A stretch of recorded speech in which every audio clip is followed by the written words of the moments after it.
So, Arindam, before we think about, let's say, the 72-year-old version of yourself, before I even look at the 36-year-old version, based on all the results and data that I have in front of me, let's go back in time. Let's go back to the 24-year-old version, because I believe that was an inflection moment in your life. Something happened around there. You had an interesting conversation with a doctor, and it set you on a different trajectory than perhaps you would have. So take us back and tell us a little bit about that younger version and what happened.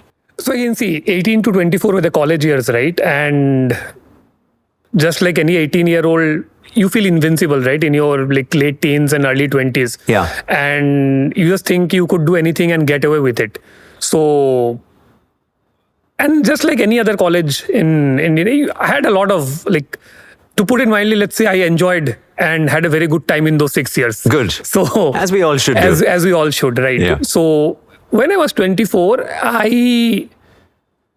so growing up, like till about 18, 19, I was actually fairly skinny. So like when I was maybe say 18, I would have been weighing about 55 to 60 kgs. Yeah. And in 6 years, that went from 55 to about 83, 84. Yeah. So there's like 30 kgs, and it was purely fat gain. And that was the first time when I got myself tested. I think it was just out of like some mandatory requirement in my first job, which was there, wherein you had to get yourself a full body checkup. Yeah. And that is when I figured out, like externally, even though I didn't have any symptoms or anything, there were a lot of things which were slowly progressing in a direction which was not right. I had abnormally high lipids at that point. I had very high uric acid. I had a fatty liver, and there were some early issues around back pain, neck pain, which had started coming because I was sitting a lot of time playing games, working, whatever. So, and that was the first time when I realized that if I continue in this trajectory, and I also have family history of diabetes. So by that point, I was very clear. I knew that both my parents are diabetes. Yeah. And so that was the first time I realized that if I continue on this trajectory, things will only get worse from here. And even though the symptoms were not there at that point, but it will not take long before the symptoms start to appear.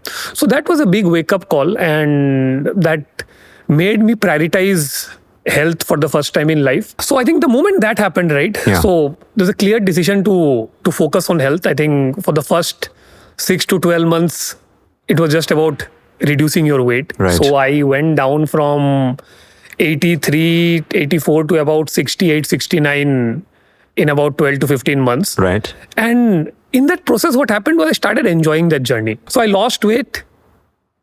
All my markers went back to the normal, except my lipids. So now I was like 68, 69 kgs, fairly decent body fat within a year and a half. Yeah. But my lipids didn't move. Yeah. And that was the first time when the doctor mentioned that maybe your lipids is something hereditary, something which is not linked to your dietary or lifestyle choices.